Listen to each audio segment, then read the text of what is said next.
Learning Peri Beis Aloha Gimel. Kol HaTfilos Elu.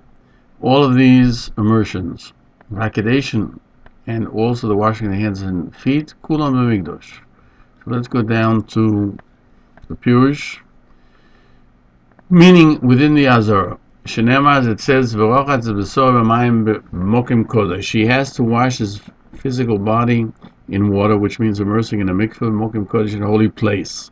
Chutz mitzvah rishono, except for the first one, where he's taking off his secular garments. Here he can do that mikveh, that immersion in the section which is not kodesh, and she'eno lohoitzav kavanosoi, meaning that the first one is he has to add to his intent. What does it mean? What's his intent? So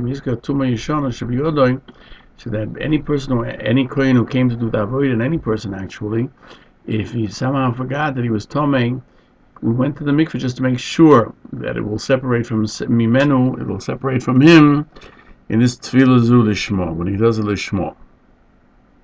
As the Mishnah cites Yuma, there Ben Zoyim and Rabbi Yehuda disagree in the reason of this tefillah. The Rambam paskins like Rabbi Yehuda. The reason is today he should remember to be Yeshana Shebiyoda v'Yifrosh. Rashi explains that through the tefillah, the kohen will remember if he had an old tumah, and he'll separate himself, and he will not do the avodah that day because of it. Not that the mikveh itself takes away the tumah, but that he should not do the avodah.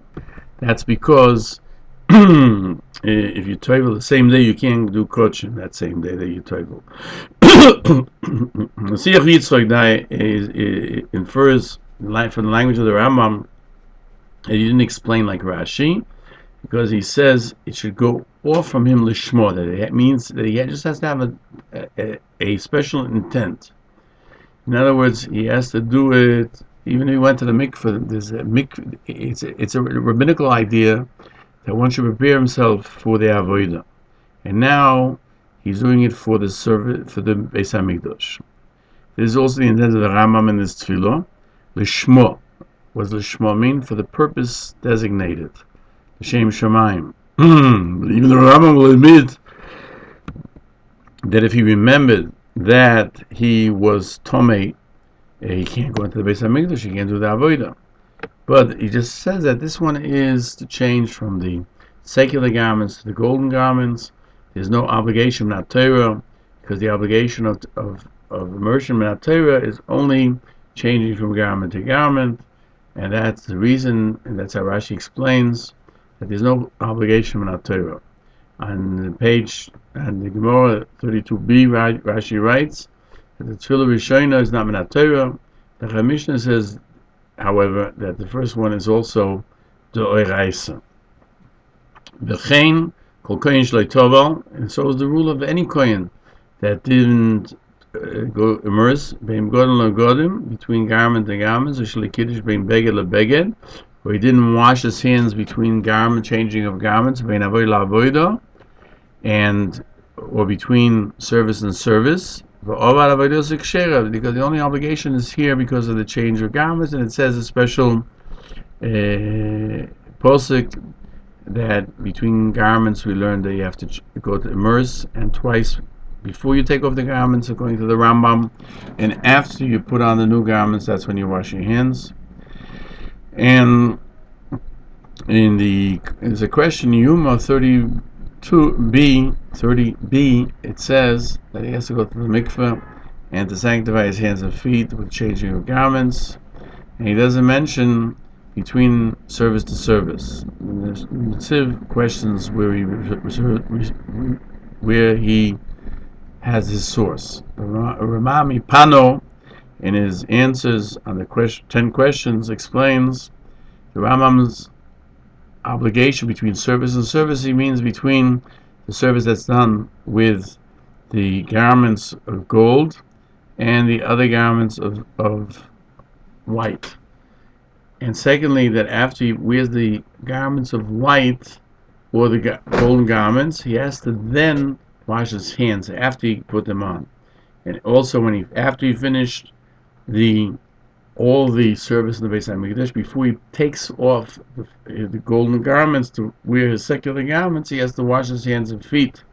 According to the Rambam in Pano, even if you do not go to the mikveh and he did not wash his hands and feet, he did the avodah.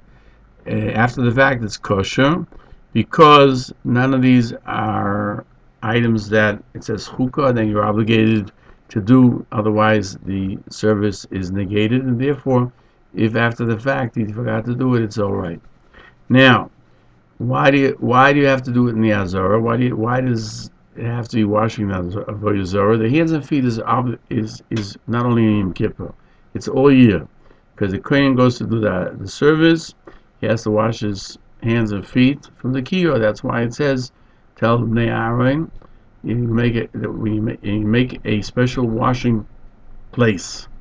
And so we find in Bryson Zvachim 20b that if you wash his hands out, even with a vessel outside or with a secular vessel inside, he has not prepared himself properly, and the service would be invalid.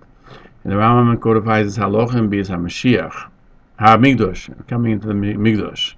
On Yom Kippur, there is an added halacha that the tefillah itself has to be in a holy place. The source is Yuma 32b. There we learned it. We said it earlier. The emphasis is in a holy place. That even in every place else, V'rochatz means just immersing himself. Here it means Kiddush Yadayim V'raglayim. And the reason that the Torah wrote the wording of washing and not sanctifying his hands and feet is to teach you that a rule of immersion, that just like Kiddush Yadayim V'raglayim always has to be in the Beis HaMikdash from the kior, from the washing place, so too these immersions of the Kohen Gadol and Yom Kippur have to be in the Beis HaMikdash. The Griz writes, in Yom Kippur, there's two dinim in Kiddush Yadayim V'raglayim. Again, there's two aspects, not only to the aisle, but there's two aspects to Kiddush Yadayim V'raglayim. One is that you have to wash your hands and feet just like any other Kohen. The second one is between the garments, because it says in the Pasuk, you should wash your hands and feet, and all of them have to be done in the Beis HaMikdash.